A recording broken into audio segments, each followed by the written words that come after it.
Welcome to the NatRefs Show, a weekly podcast on the ever-evolving world of natural refrigerants, brought to you by Sheco. My name is Michael Gary, and I'll be hosting today's podcast. I'm located in Sheco's New York area office, and I'm the North American editor of Sheco America and the editor of Accelerate America. And I'm joined today by my colleague in Brussels, Belgium, Charlotte McLaughlin, who is the European reporter based in Brussels. Hello, Charlotte. Hi, Michael. How are you today? Pretty good. So today we'll also be joined by our European editor and colleague, Andrew Williams, who will be interviewing Devin Yoshimoto, who is our Japanese reporter based in Tokyo, and they're going to be talking about a really interesting topic, the opening of the first CO2 transcritical store in China. And as for myself, I'll be talking about the AHR Expo, which will be held next week in Chicago, and which I'll be attending, as well as the cover story of the January Accelerate America, which just is coming out today, a cover story on the use of CO2 heat pump water heaters by apartment dwellers in Seattle. So we'll start today's episode by hearing from Charlotte. Hello there. So the news came out a few days ago that supermarkets could save millions with hydrocarbons-based systems over CO2. This study was conducted by Emerson in conjunction with HVAC&R Research Institute ILK Dresden in Germany, and it compared hydrocarbon integral or self-contained display cases compared to remote CO2 transcritical rack systems. And the results were the study that the hydrocarbon integral systems were more efficient, had lower maintenance costs, were simple to decommission, meant less capital investment for the end user than CO2 transcritical rack systems.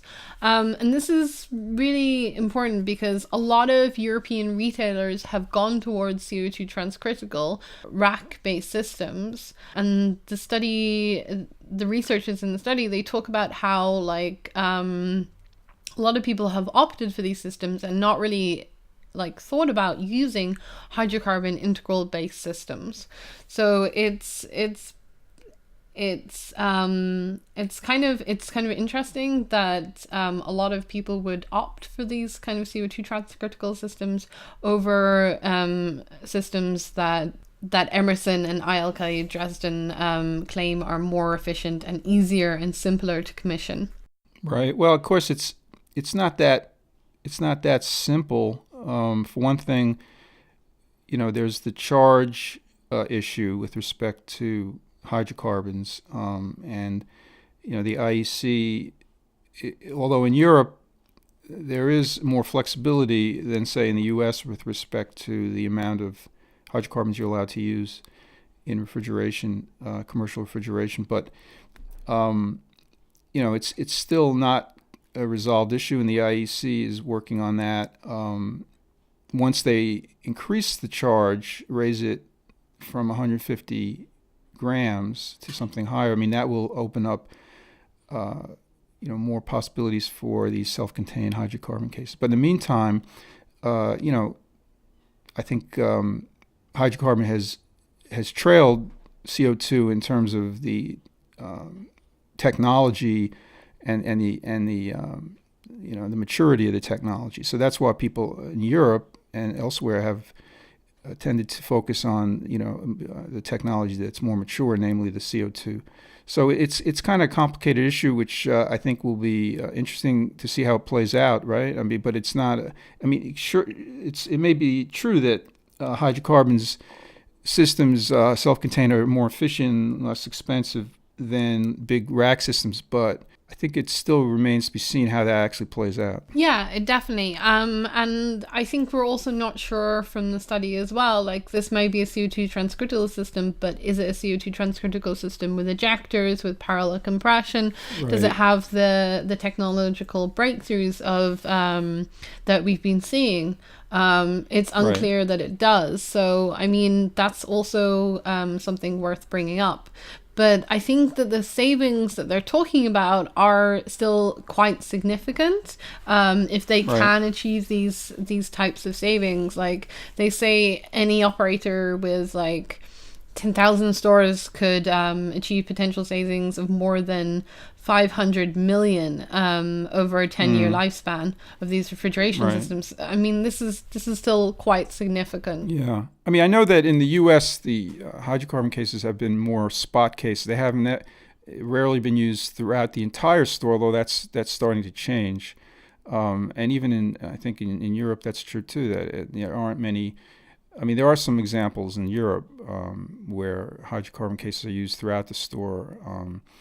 But in many cases, in many instances, they're used just, in specific parts of the store as opposed to the whole store. And then if you want a complete store solution, you use the rack system. So, it's still early days for hydrocarbons, but certainly they are gaining traction around the world in the commercial setting that we're talking about. In addition, of course, to being, increasingly used in home appliances. So it's going to be fascinating to see how that plays out. Yeah, definitely, Michael. Okay, very good.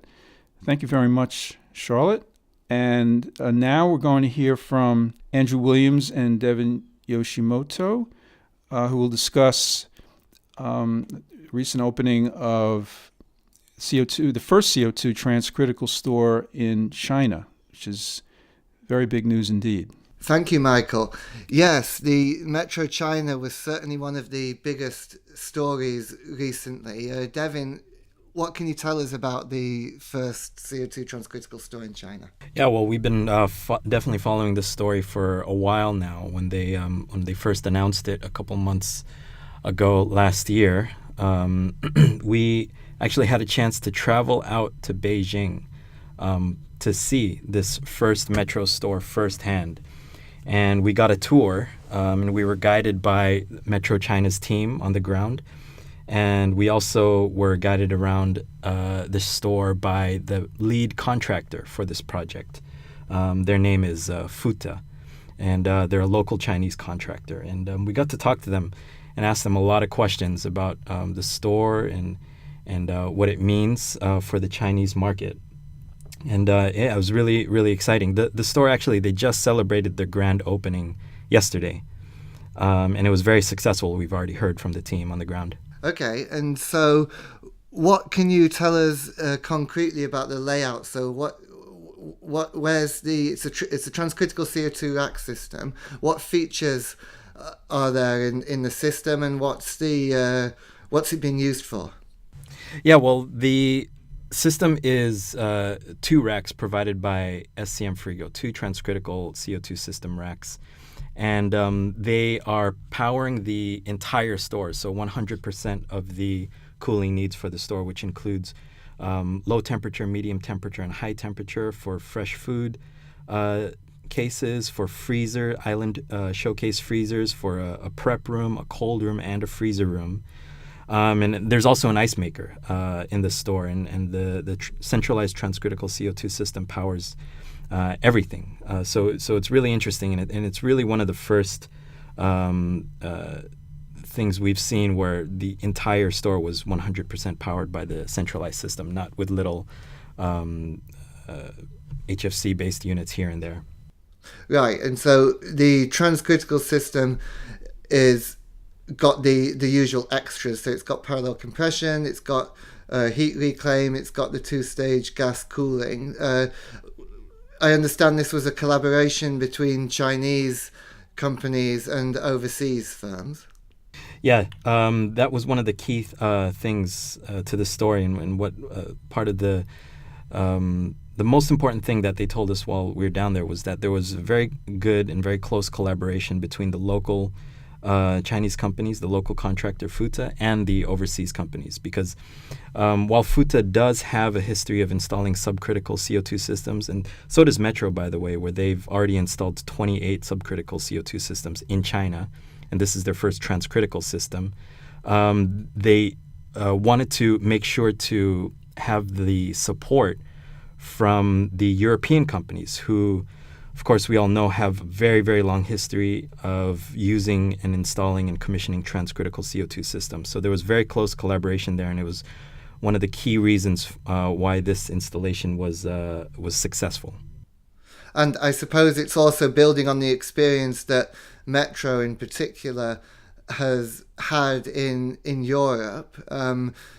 What can you tell us about Metro's wider F-gas exit strategy?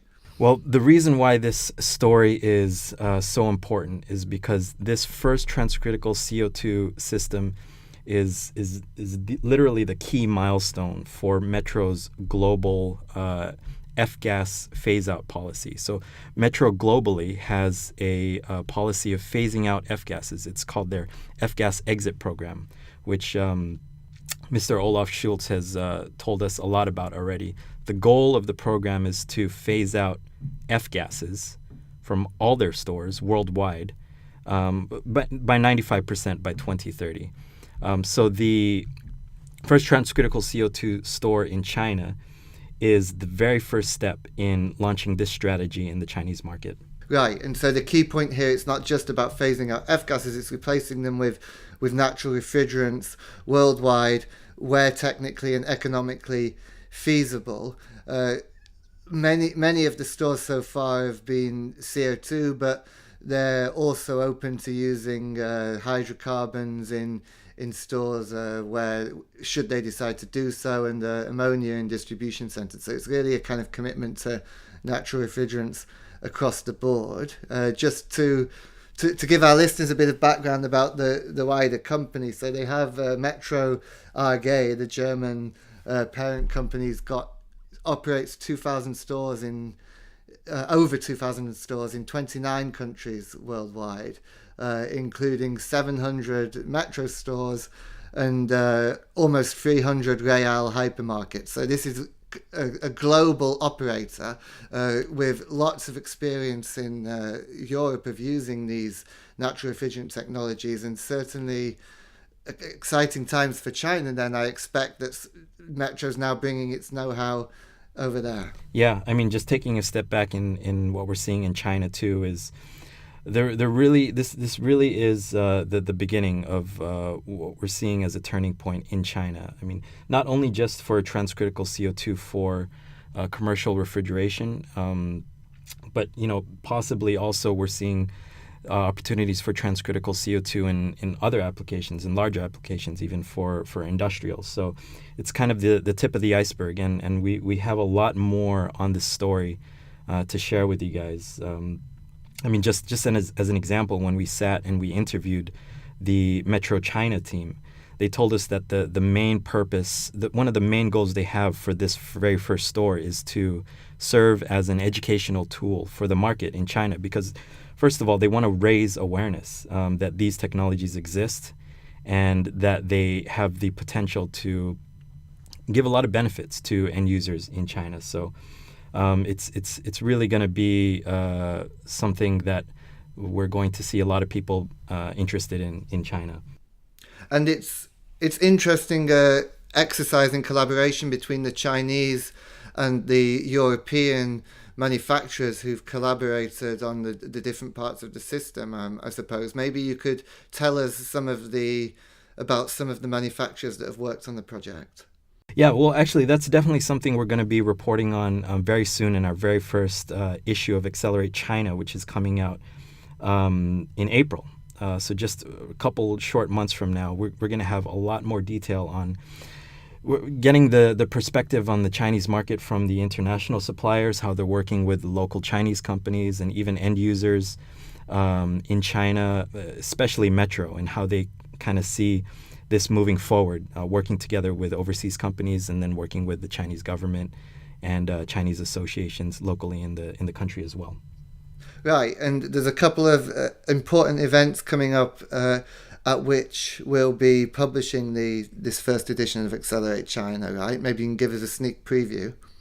That's right. Atmo China is going to be happening on the 11th and 12th of April. And one of the most exciting things that we're looking forward to is that the Metro China team has actually offered to have a site tour of the store to help educate everyone who's going to be attending Atmo China and help show them what's actually in place in the system in the store.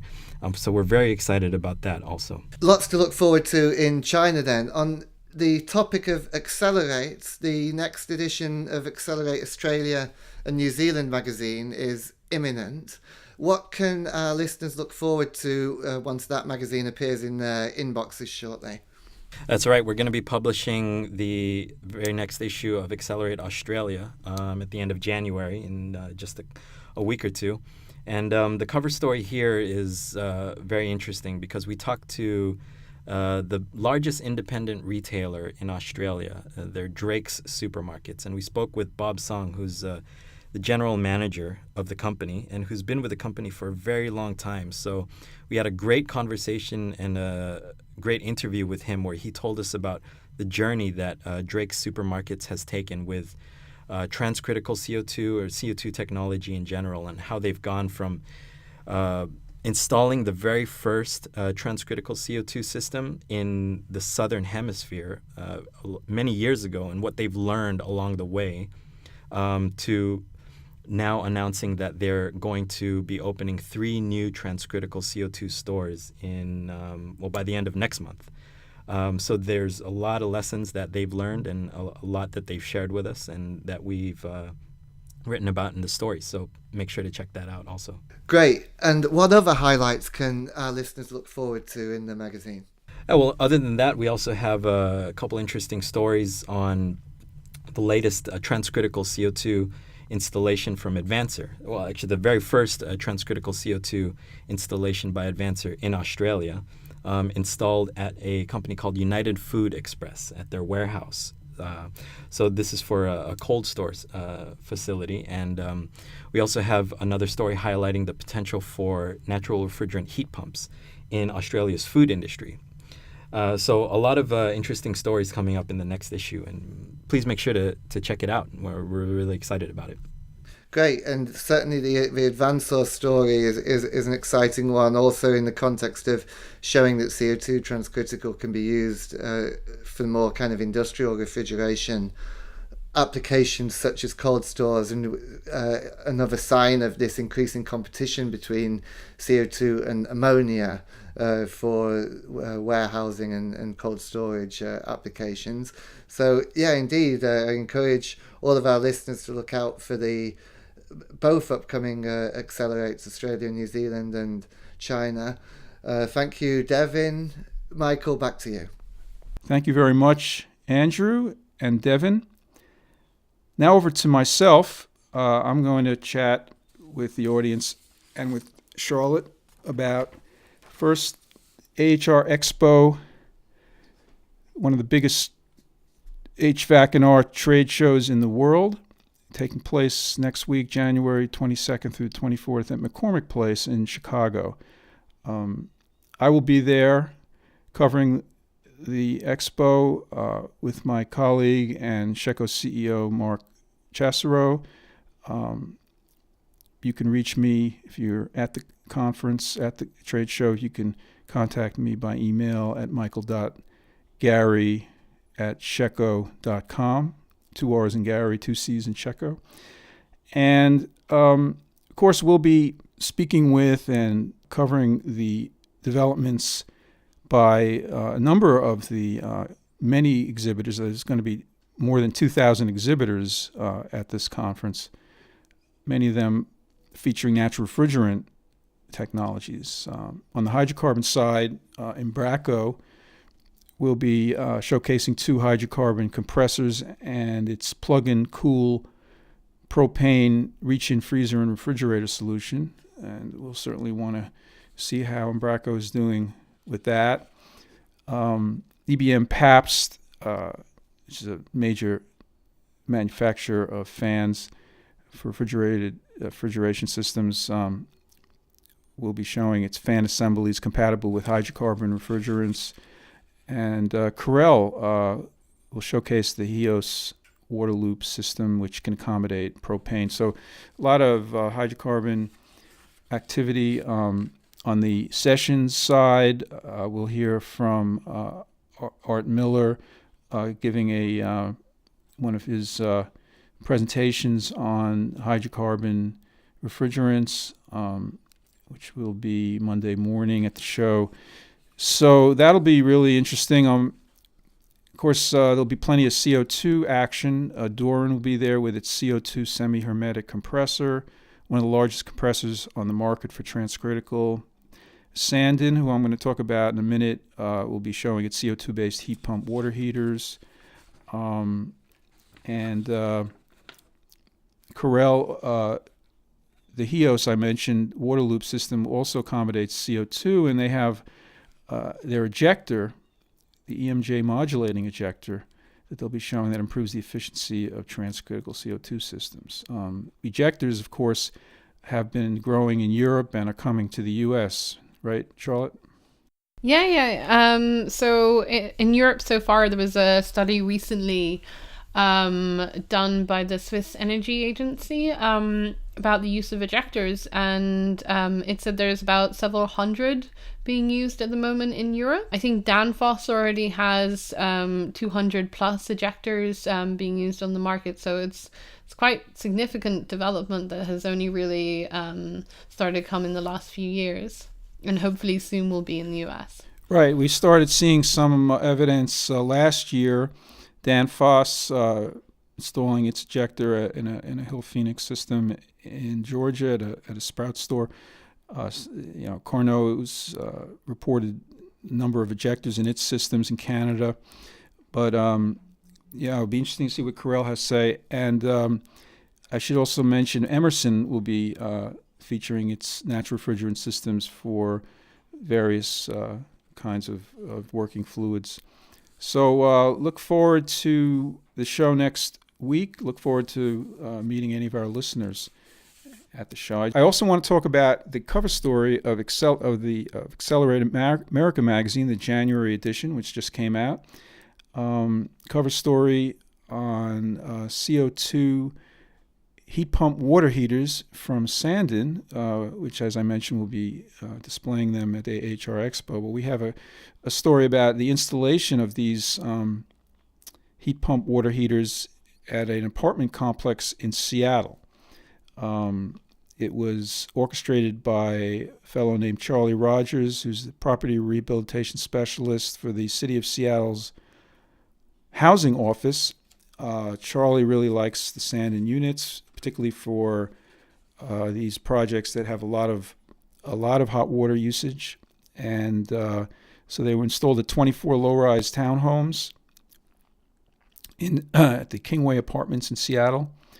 And he really, as you'll see in the article, which, by the way, the January edition will be distributed at the AHR Expo, so you can get a print copy there if you're attending.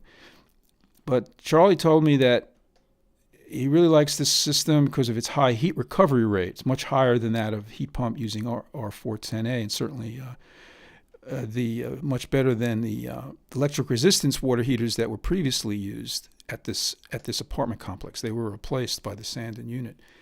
So a reflection of this high heat recovery rate is the first hour rating of the Sandin unit, which is the highest of all heat pump water heaters, mainly because of the ability of CO2 refrigerant to lift the water temperature. Michael, do you know about the cost of the system versus a HFC water heater? Right. So Charlie talked about that he cited that as really the main challenge associated with the Sandin system at this point. It's new to the American market. It's very big in Japan, and it's used in Europe and Australia. But it's new to the U.S. market. The cost is high compared to other water heaters. The price of a Sandin unit was about $3,000 per unit, about twice that of a standard water heater. But in this application, with the very large family sizes of these apartments, so much hot water use, and the much greater energy savings, Charlie said that he was able to justify the additional cost. Of course, this was a grant-funded project. This is low-income housing, so it qualified for grants, which obviously made the higher price less of an issue. But it still has to qualify on an energy savings basis, which it does in this case. Now we're going to hear from Charlie Rogers himself. Charlie spoke to me in an interview for the article recently, and he's going to talk about the system. Well, there's two questions. Who decided to use these units as a replacement for the original, system? Right. And, who decided to do that, and who paid for it?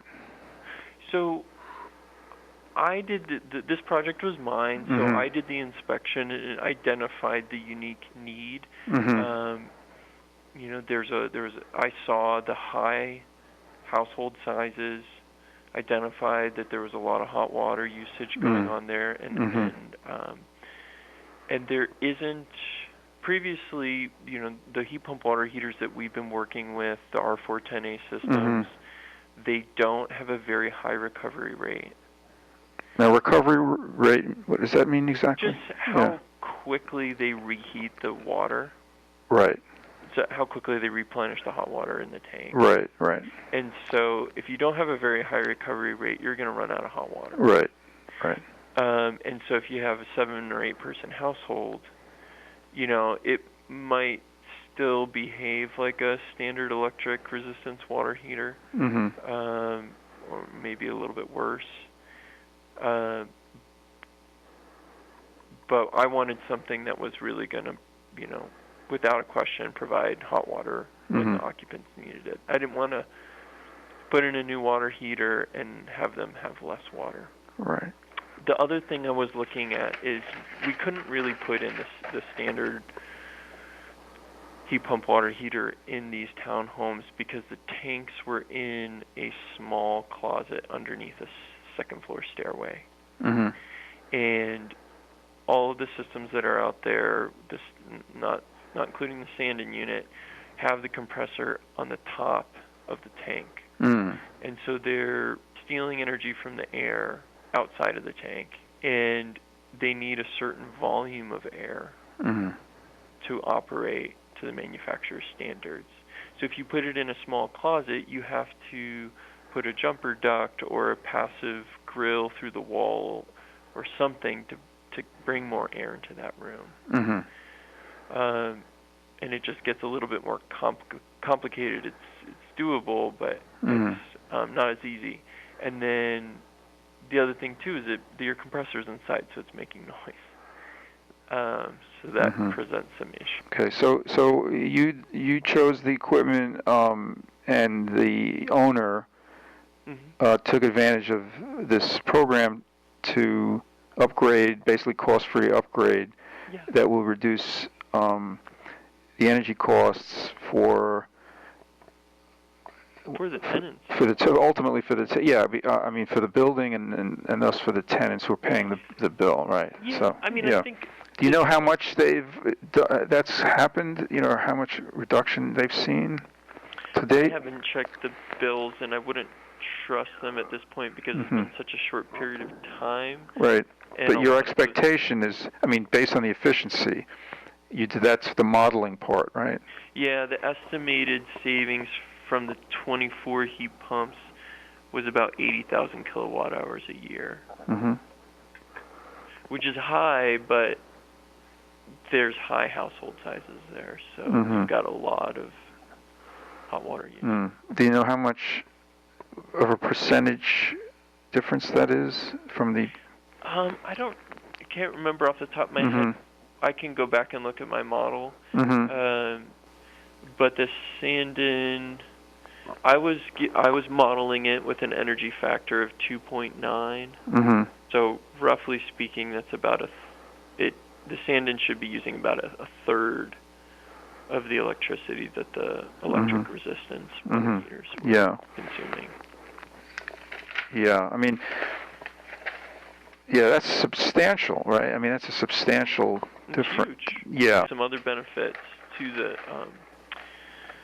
stand-in unit that made me feel really comfortable about installing it. One is all the refrigerant lines are self-contained in the outdoor unit, so there's much lower risk for installer error. They're not running line sets. They're not flaring connections. So I think the system should be more durable and have less maintenance issues. Yeah, the only thing that's flowing is the water, right? Exactly. Yeah. Yeah, or your electric hookup, but yeah. And electric, yeah. Yeah. So that's really nice. And like we were talking about the energy costs, all the energy savings is going to the tenants. So their bills being reduced. The owner's not seeing that, but what the owner is getting is lowered maintenance. Because the maintenance staff are having to change out those elements regularly. You mean in a regular electric resistance? Electric tank. resistance. Yeah. Oh, okay, right. And the tanks are a lot more durable. Part of that's because the sand-in tanks are, I think they're like glass-lined steel, stainless steel. I don't know why you need to line the stainless steel with glass, but get that extra protection. And there's no elements in the tank. It's just a storage tank, so you don't have the wear and tear that associated with it. And so there'd be less maintenance than for an electric water heater. Yeah, because it doesn't have electric water heater has those elements. Yeah. Okay. What are the challenges that you've seen in this? The higher cost of the system. Yeah. At this project, we paid $5,500 a unit. That's everything included. And that's a lot. That's a lot of money. And that's a lot more than we've paid for heat pump, other kinds of heat pump water heaters.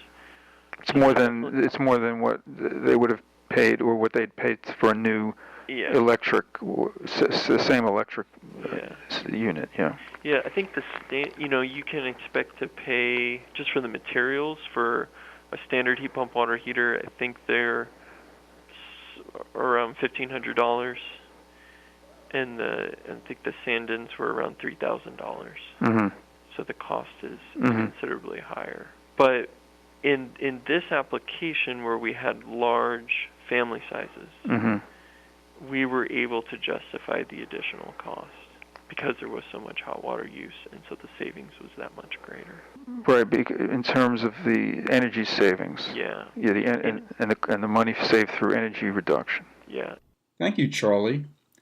Well, that does it for another episode of the NatRefs Show.